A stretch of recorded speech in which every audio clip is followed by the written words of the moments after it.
বন্ধুরা, পরশুরাম সিরিয়ালের আজকের পর্বে প্রথমেই দেখা যায় প্রাচী প্রার্থনা বলছে যে তটিনীদি তো এখনও এলো না, ও তো আয়ুষীকে সাজাবে, ও খুব সুন্দর সাজায়।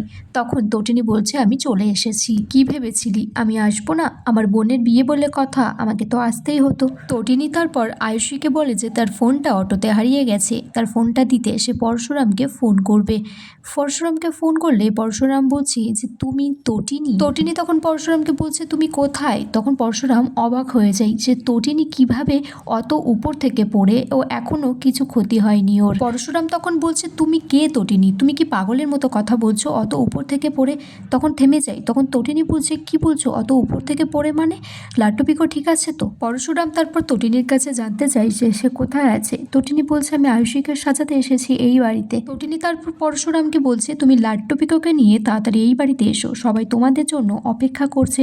আর তুমি তো জানো যে লাট্টু মাটন খেতে খুব পছন্দ করে। পরশুরাম তারপর ফোনটা রেখে মায়া বলরামকে বলে এটা কখনোই সম্ভব নয়, আমি নিজে দেখেছি তটিনীকে আমি গুলি করেছি, ও অত উপর থেকে পড়ে গিয়েছে। তখন সেই স্পেশাল ব্রাঞ্চের হেড যিনি অফিসার তিনি বলছে এটা কি করে সম্ভব, এটা তো পুরোপুরি একটা ধাঁধা। পরশুরাম তারপর বলছে আমাকে এক্ষুনি ওই বাড়িতে যেতে হবে, তটিনীর কাছে আমাকে সব কিছু জিজ্ঞাসা করতে হবে, আমার মাথায় কোনো কাজ করছে না। তারপর দেখা যায় যে পরশুরাম পিকো আর লাট্টুকে নিয়ে বেরিয়েছে। এদিকে আয়ুষীকে সুন্দর করে সাজাচ্ছে। তখন পরশুরাম এসে তটিনীকে জড়িয়ে ধরে কান্নাকাটি করছে আর বলছে যে তটিনী তোমার কিছু হয়নি তো, তুমি ঠিক আছো তো?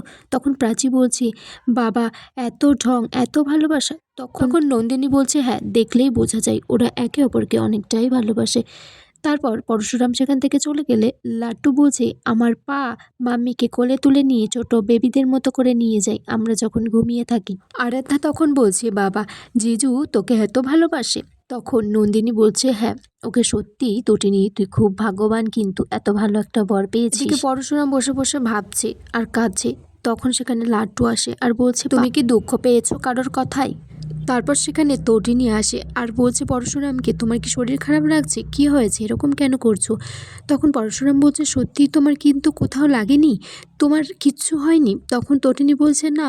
বলছে তুমি এরকম চিন্তা করছো কেন? পরশুরাম বলছে আসলে তুমি কখন এই বাড়িতে এসেছো? তখন তটিনী বলছে আমি তো বাড়ি থেকে সোজা এই বাড়িতে এসেছি, তারপর আয়ুষীকে সাজাতে বসেছিলাম। তখন পরশুরাম বলছে এত টাইম তো লাগার কথা না বাড়ি থেকে এই বাড়ি পর্যন্ত, মাঝখানে তুমি কোথায় ছিলে? তটিনী তখন বলছে রাস্তায় অনেক জ্যাম ছিল, আর তুমি এরকম কেন ব্যবহার করছো? তখন পরশুরাম বলছে আসলে আমি শুনলাম কোথাও অ্যাক্সিডেন্ট হয়েছে তাই আর কি। পরশুরাম লাট্টুকে ঘর থেকে বেরিয়ে গেলে তটিনী তখন ফোন করেছে নিশাকে, বলছে আমার একটা ডক্টর লাগবে এক্ষুনি, আমার খুব পেইন হচ্ছে, এটা সহ্য করা যাচ্ছে না, এত যন্ত্রণা হচ্ছে গা হাত পায়ে। কিন্তু নিশা বলছে যে তুমি ওই বাড়ি থেকে সবার সামনে দিয়ে বেরোবে কিভাবে ডাক্তার দেখানোর জন্য? তটিনী বলছে আমাকে বেরোতেই হবে যেভাবেই হোক। আগামী পর্বে বন্ধুরা দেখা যায় তটিনীকে জিজ্ঞেস করা হচ্ছে যে তাকে যখন গুলি করা হয়েছিল তার মুখটা সে দেখেছিল কিনা। আর এখানেই আজকের পর্ব শেষ হয়ে যায় বন্ধুরা।